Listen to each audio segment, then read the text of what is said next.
Well, in Bahrain, there has been unrest over the country's involvement in the Saudi-led coalition of forces that's been bombing rebels in Yemen.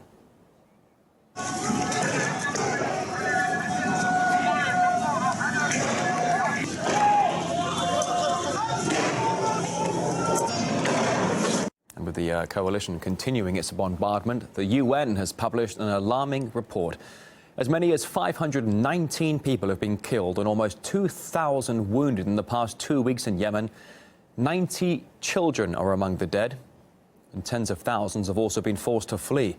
Amid the fighting, Russia has called for an emergency UN Security Council meeting to try and quell the violence. Events in Yemen are the focus of today's Going Underground, and Afshin Rattansi talks to the former British ambassador to Saudi Arabia, Sir William Patey. You can watch it in full later, but for now, here on the programme, a quick preview. Saudi Arabia has long had an eye on stability or instability in Yemen and been worried about it, been worried about the al-Qaeda presence there, and been worried about having a government that was hostile to them.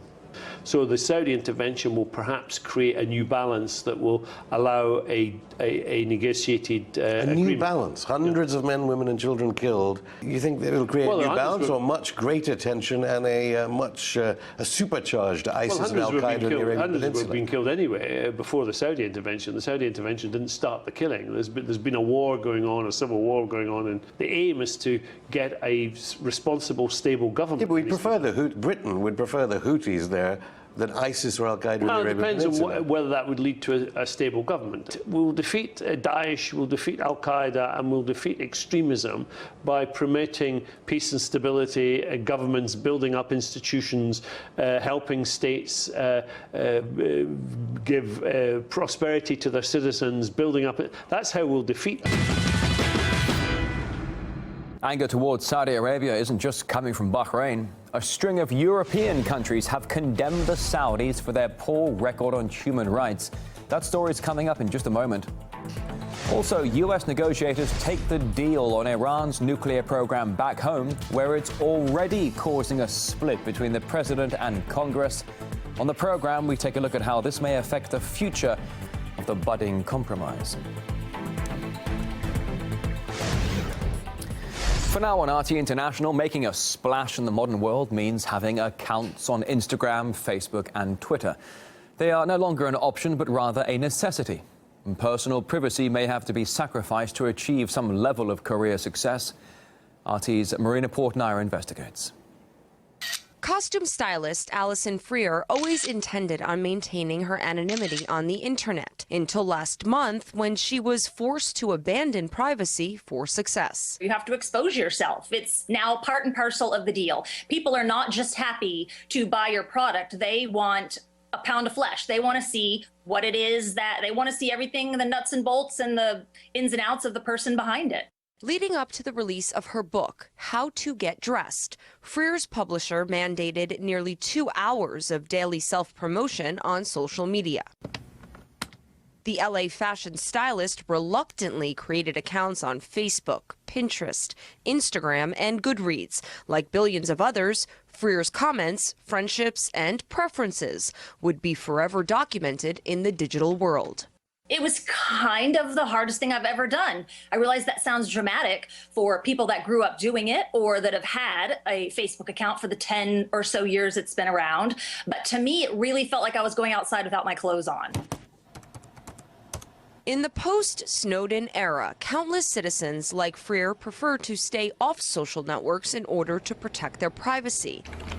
The problem is, in the new reality of self-branding, having a virtual public persona has become something of a career necessity.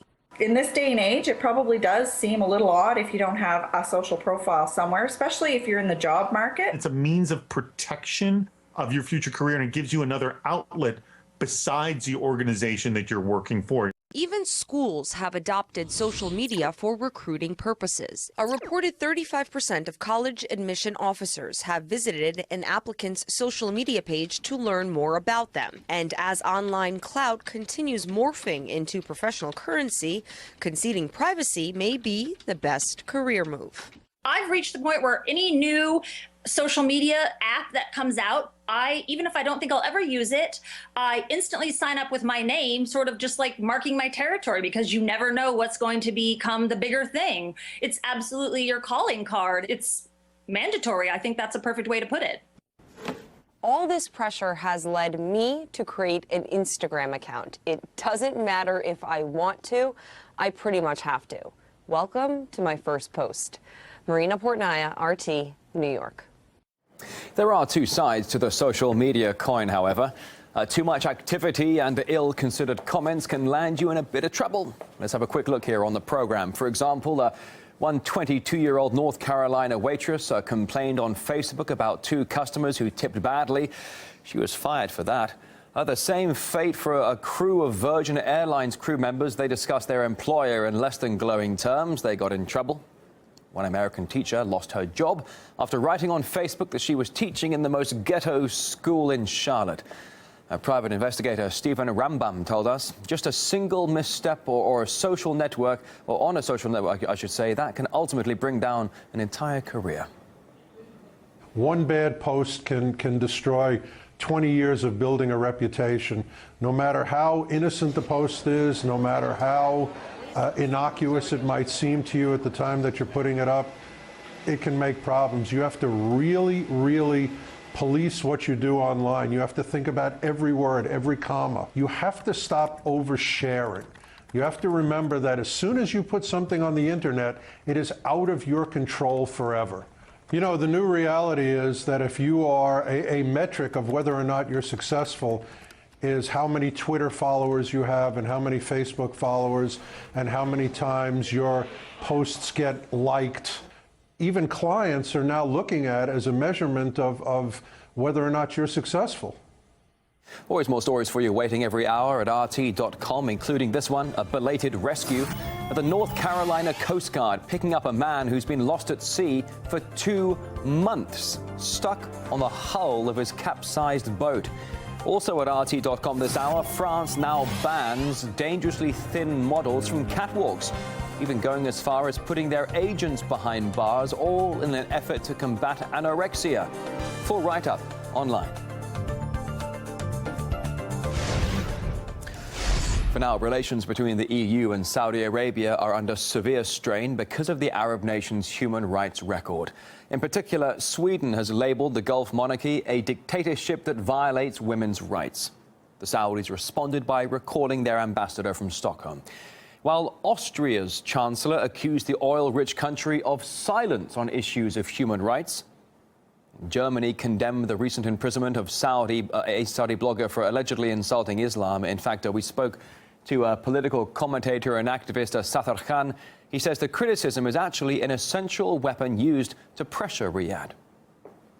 We should criticize, we should severely rebuke and repudiate, including rebuking and repudiating everybody here in Western countries who supports those people or who don't go out and forcefully criticize them. There are a lot of Muslims around the world, in Muslim countries and non-Muslim countries, who support, if not explicitly, at least tacitly and implicitly, many of the things that Saudi Arabia does. So the idea that we shouldn't meddle in their affairs, or we shouldn't criticize because they're a Muslim country, they have a different set of laws and they've come to accept it, no, that's absolutely wrong.